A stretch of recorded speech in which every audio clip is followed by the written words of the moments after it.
সালামুন আলাইকুম তিবতুম ফাদখুলুহা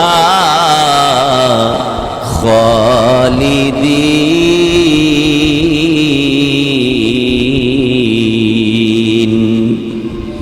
বান্দা জান্নাতে ঢুকবে, বান্দাকে স্বয়ং আল্লাহ নিজেই সালাম দিতে থাকবে। বান্দা আমি আল্লাহকে ভয় করে 5 ওয়াক্তের নামাজ পড়েছ, আমি আল্লাহকে ভয় করে, বান্দা আমি আল্লাহকে ভয় করে, আমি আল্লাহকে ডরাইয়া বান্দা রাতে জাগ্রত হইয়া তাহাজ্জুদের নামাজে দাঁড়ায়া গেছো। ও বান্দা, আমি আল্লাহকে পাওয়ার জন্য তুমি এত ভালোবাসা, এত আমার জন্য কষ্ট আর দুঃখ যতই কিছু হয়ে গেছে, এরপর আমি আল্লাহর ভালোবাসা পাওয়ার জন্য বান্দা তুই যখন এত ভাবে আমি আল্লাহকে খুশি করার জন্য 5 ওয়াক্তের নামাজ হজ করেছ, আবার তাহাজ্জুদের নামাজও আদায় করেছ, আমি আল্লাহরে খুশি করার জন্য হাজার হাজার লক্ষ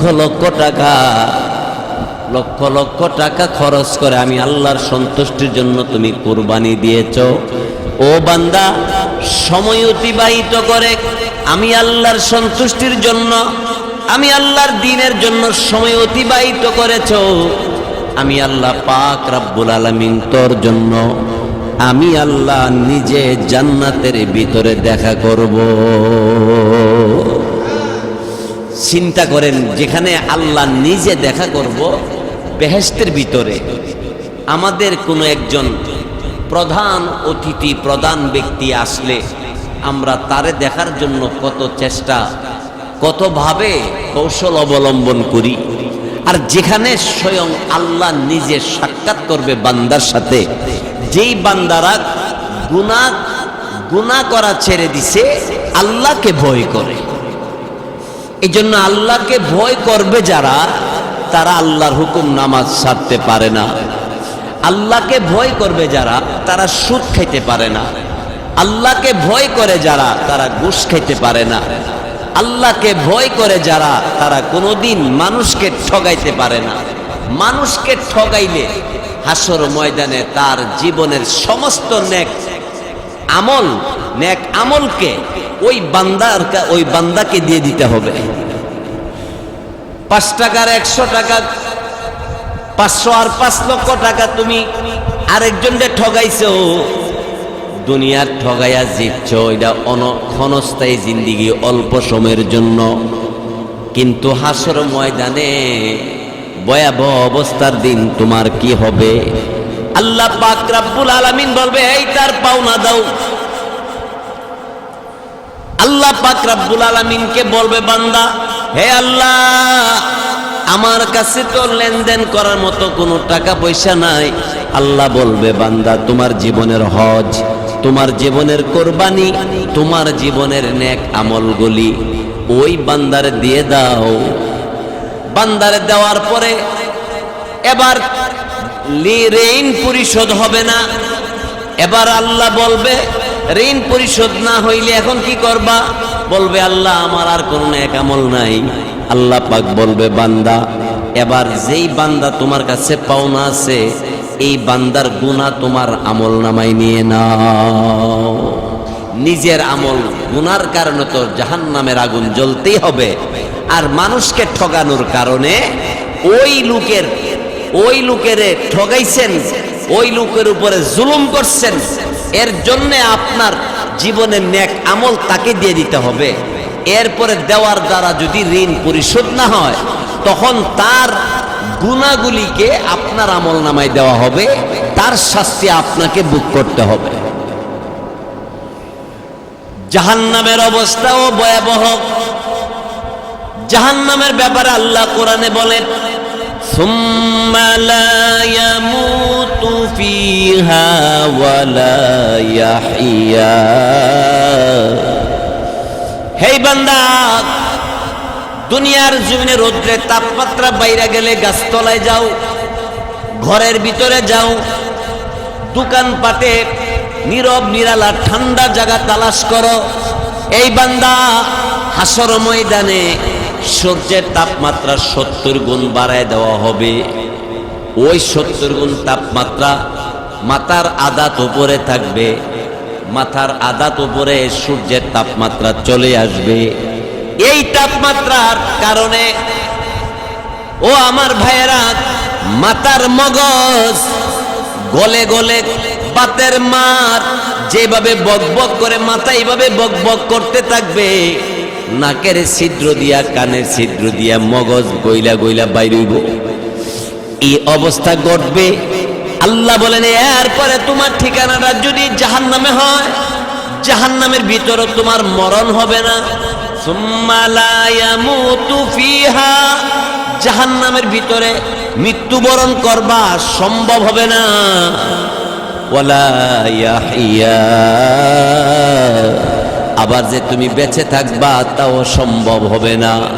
যন্ত্রণার যন্ত্রণা, এই যন্ত্রণা কেমনে বুক করবা?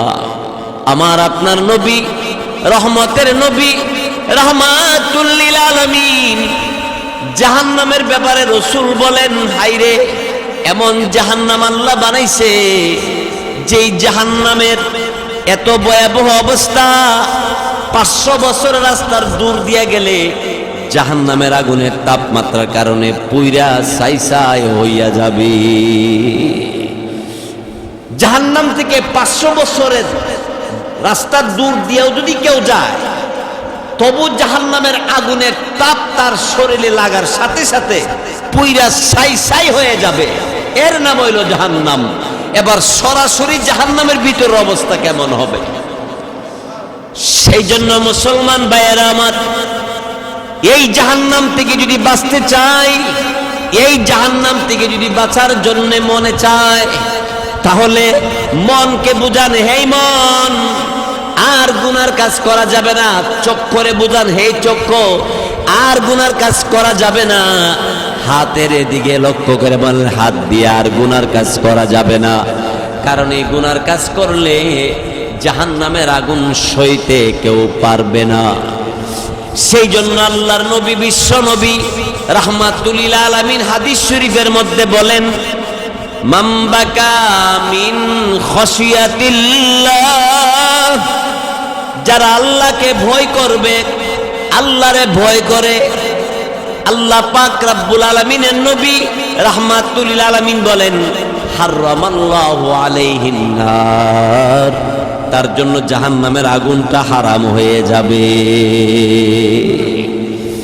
যারা আল্লাহর ভয়ে কাঁদবে, রাসূল বলেন আল্লাহরে ডরায়া, আল্লাহরে ভয় কইরা চোখের পানি ছেড়ে দিছে, চোখ দা পানি বাইরে গেছে, আল্লাহ রাসূল বলেন তার জন্য জাহান্নামের আগুন হারাম হয়ে যাবে।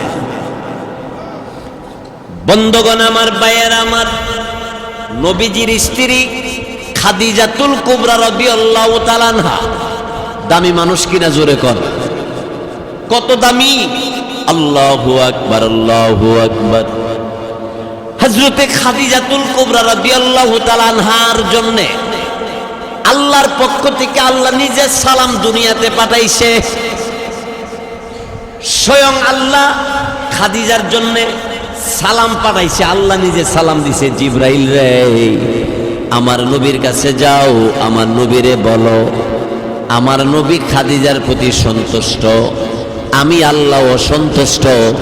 আমি আল্লাহর পক্ষ থেকে খাদিজার জন্য আমি সালাম দিয়া দিলাম।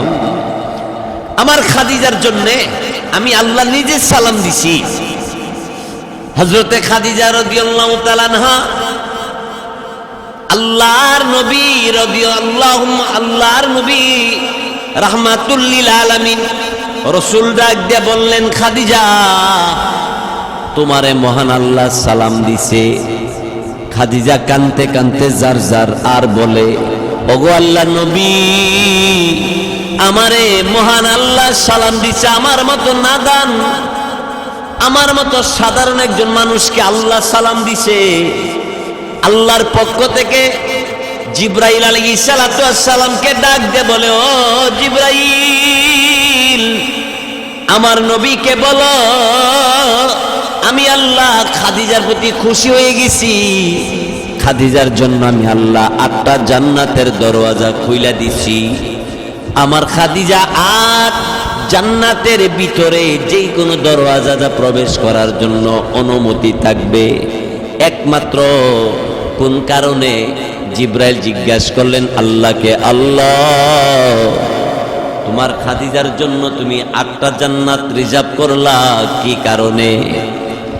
আল্লাহ পাক রব্বুল আলামিন বললেন, এ জিব্রাইল আমার নবীকে বলো, আমার নবীর স্ত্রী খাদিজাতুল কুবরা রাদিয়াল্লাহু তাআলা আনহা একমাত্র আমি আল্লাহরে ডরাইয়া ডরাইয়া চোখের পানি মিট মিট কইরা সারে আল্লাহরে বলতো, আল্লাহ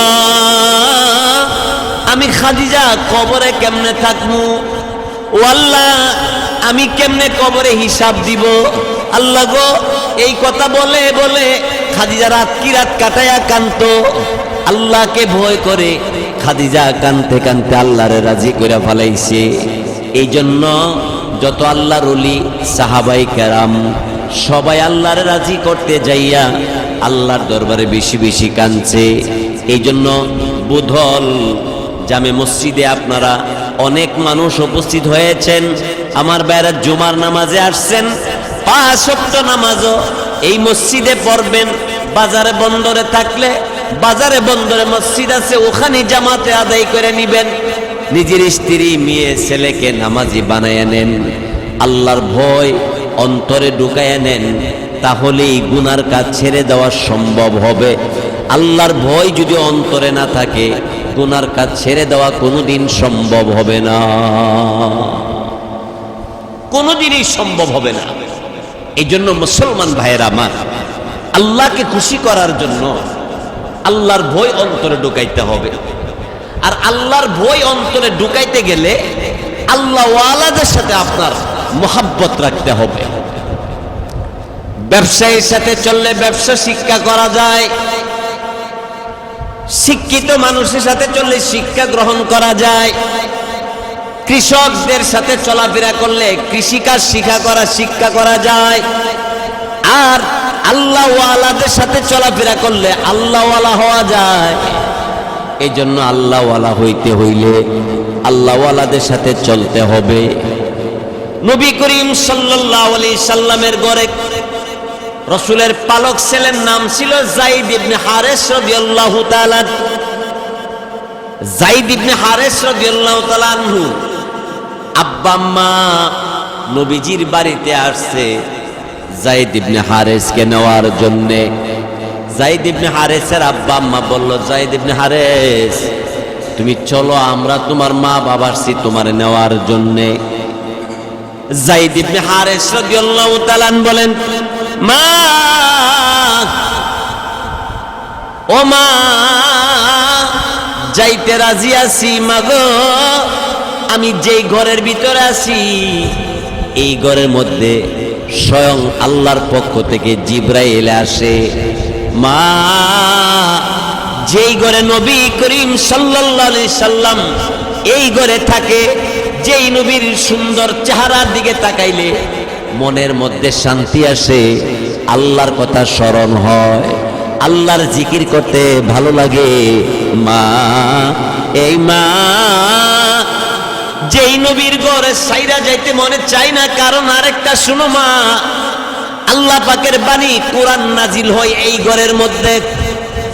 ও মা এই ঘর ছেড়ে দিয়া কেমনে যায়? যাওয়ার মতো মনে চাই না গো মা জননী, এই ঘরে থাকলে আল্লাহর কথা স্মরণ হয়। এই জন্য ভাইয়ের আমার, বন্ধুরা আমার, মসজিদে যত বেশি আসবেন, আল্লাহ ওয়ালার সাথে যত বেশি চলাফেরা করবেন, আল্লাহর কথাই বেশি বেশি স্মরণ হবে, আল্লাহর জিকির করতে মজা লাগবে। এই জন্যে মুসলমান ভাইয়ের আমার, যায়েদ ইবনে হারেস রাদিয়াল্লাহু তাআলা মা বাপকে বললেন, মা দেখা হবে গো হাসরের ময়দানে, আমি আমার নবীর ঘর ছেড়ে দিয়া যাইতে আমার মনে চাই না মা জননী। এই জন্য মা বাপ বললেন, বাবা তোর কথাই বুঝতে পারছি তুই আমার মাওলার পাগল হয়ে গেছো, ঠিক আছে আমরা খুশি হয়ে গেলাম, তবে যায়েদ ইবনে হারেস রাদিয়াল্লাহু তাআলা যাওয়ার সময় মা বাপকে বলে, মা ও আমার আব্বা, এই ঘরে থাকলে মা আর আমার আব্বা শুনে নেন, এই ঘরে থাকলে আল্লাহর ইবাদত করতে এত মজা লাগে, খাবার দাবার যদি নাও খাই খিদার যন্ত্রণা কষ্ট হয় না। এই ঘরে অনেক সময় খাবার হয় না, খাবার দাবার না হইলেও আল্লাহর জিকির করলে, রসুলের চেহারার দিকে তাকায় থাকলে মা পেটের খিদা পর্যন্ত দূর হইয়া যায়। জুড়ে বলি সুবহানাল্লাহ, সুবহান। এই জন্য ভাইয়ের আমার, বন্ধুরা আমার, সূরাতুর রহমানের মধ্যে আল্লাহ পাক রব্বুল আলামিন বলেন, ওয়ালিমান খাফা মাকামা রাব্বিহি জান্নাতান। বান্দা, বান্দারে আল্লাহ বলতেছে, বান্দা তুমি আমি আল্লাহরে ভয় করো, দোকানদারি করতেছো আল্লাহরে ভয় করো, তাইলে মাপে কম দেওয়া হবে না। 1 নম্বর মালেরে 1 নম্বর দিবা, 2 নম্বর মালেরে 1 নম্বর দিবা না, ওজনে কম দিবা না। ঘরের ভিতরে তুমি আল্লাহরে ভয় করলে কোনোদিন ঘরের ভিতরে কোনো কাউকে জুলুম করবা না। আল্লাহর ভয় থাকলে দরবার করতে যাইয়া তুমি কারো উপরে জুলুম করবা না, ন্যায় বিচার করবা। আর ন্যায় বিচার কইরা যাইতে পারলে নবীদের সাথে তুমি জান্নাতে বসবাস করবা।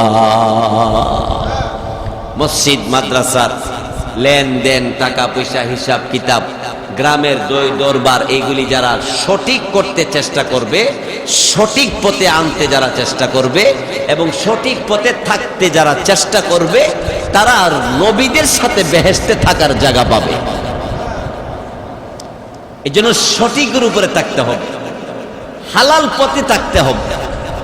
সেই সুবাদে আমাদের সকলকে আল্লাহকে ভয় করা, নবী করিম সাল্লাল্লাহু আলাইহি সাল্লামের পদ্ধতিতে জীবনকে পরিচালনা করা, আর আমাদেরকে আলেম উলামা, নেককার ব্যক্তিবর্গদের সাথে জীবনকে পরিচালনা করা, এটি আমাদের তবিয়ত, এটি আমাদের নিয়ম পদ্ধতি হওয়া উচিত।